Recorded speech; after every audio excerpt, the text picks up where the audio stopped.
दिल्ली से बड़ी खबर, जहां कल सुबह 11:30 बजे एनडीए के सांसदों की बैठक बुलाई गई है। कल संसद के सेंट्रल हॉल में सांसदों की बैठक होगी और बीजेपी शासित राज्यों के मुख्यमंत्री, डिप्टी सीएम भी शामिल होंगे।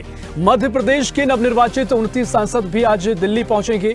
ये बड़ी अपडेट आपको दे रहे हैं, जहां एनडीए को बहुमत मिला है और लगातार जो जीतकर सांसद आए हैं उन सांसदों की बैठक का आयोजन किया गया है। दिल्ली से बड़ी अपडेट, कल सुबह 11:30 बजे एनडीए के सांसदों की बैठक का आयोजन किया गया है। कल संसद के सेंट्रल हॉल में सांसदों की बैठक आयोजित की जाएगी। बीजेपी शासित राज्यों के मुख्यमंत्री, डेप्यूटी सीएम भी इस दौरान बैठक में शामिल होने पहुंचेंगे। मध्य प्रदेश के नवनिर्वाचित 29 सांसद भी आज दिल्ली पहुंच रहे हैं। बड़ी अपडेट आपको दे रहे हैं। बता दें कि मध्य प्रदेश में इस बार इतिहास रचा गया है और 29 के 29 सांसद भारतीय जनता पार्टी के निर्वाचित हुए हैं और इसी कड़ी में सभी सांसद दिल्ली पहुंचेंगे और बैठक में शामिल होंगे।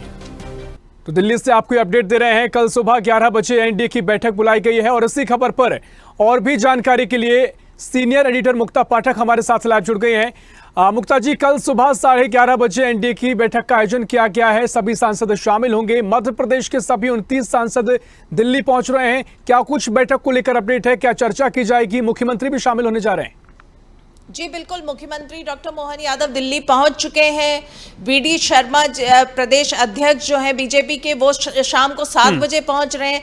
जितने सांसद हैं 29 सांसद, वो भी शाम को पहुंच रहे हैं। कल जैसा आपने अभी बताया है, पार्लियामेंट के सेंट्रल हॉल पे बैठक है। कल 11:30 बजे बैठक है और देखना होगा अभी जिस तरह से पूरा राजनीतिक घटनाक्रम जो हो रहा है, जब से जो चुनाव के परिणाम आए हैं 4 जून के बाद से, लगातार हम देख रहे हैं कि राजनीतिक घटनाक्रम बदल रहे हैं। लोगों के बयान आ रहे हैं, अलग अलग पार्टीज के बयान आ रहे हैं। हालांकि जो इंडिया गठबंधन ने, उसने साफ कर दिया है कि वो सरकार बनाने का दावा पेश नहीं करेगी और अब जो खबरें आ रही है उस हिसाब से 9 जून को प्रधानमंत्री नरेंद्र मोदी शपथ ले सकते हैं। तो अब जो कयास लगाए जा रहे हैं और जो बातें आ रही हैं कि मध्य प्रदेश ने चूंकि इतना अच्छा परफॉर्मेंस किया है, 29 की 29 सीट जीत के दी है केंद्र को। लगातार ये बात हम सुन रहे थे, लगातार ये दावा कर रही थी मध्य प्रदेश में भाजपा की हम 29 की 29 सीट जीतेंगे। हालांकि उस समय ये बहुत टफ लग रहा था, क्योंकि ऐसा लग रहा था कि 2 सीट तो कांग्रेस जीत ही लेगी, लेकिन 29 की 29 सीट जीती। तो अब उम्मीद की जा रही है, कि क्या कितने यहां से जो है, कितने नेताओं को, कितने सांसद को मंत्री पद से नवाजा जाएगा, क्योंकि ये उम्मीद की जा रही है, क्योंकि इतना अच्छा परफॉर्मेंस रहा है मध्य प्रदेश बीजेपी का कि उम्मीद की जा रही है।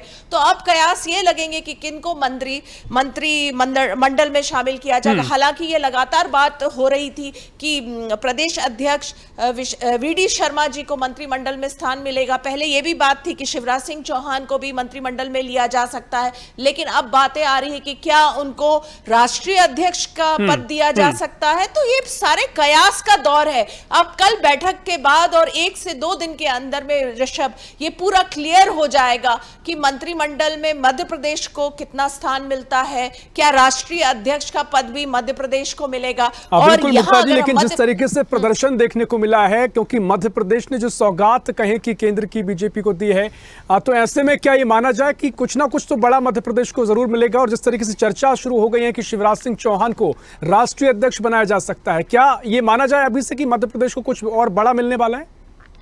जी बिल्कुल, ये तो वही मैं कह रही हूं कि अभी पूरा लगातार कयास का दौर चल रहा है कि कितने मंत्री मंडल में शामिल होंगे, क्या राष्ट्रीय अध्यक्ष पद भी मिलेगा, और यहाँ मध्य प्रदेश में जो प्रदेश अध्यक्ष है उसमें किस नेता को जो है उसकी ताजपोशी होगी। तो अभी अगला 1 हफ्ता 10 दिन जो रहेगा, राजनीतिक गलियारों में हम तरह तरह के चर्चा सुनेंगे जब तक कि वो चीजें हो न जाए। निश्चित तौर पर एक महत्वपूर्ण सवाल और चाहूंगा मुक्ता जी आपसे, क्योंकि जिस तरीके से हमने इससे पहले की मोदी सरकार देखी, पूर्ण बहुमत भारतीय जनता पार्टी के पास रहा, लेकिन इस बार बीजेपी का पास पूर्ण बहुमत नहीं है, गठबंधन की सरकार है।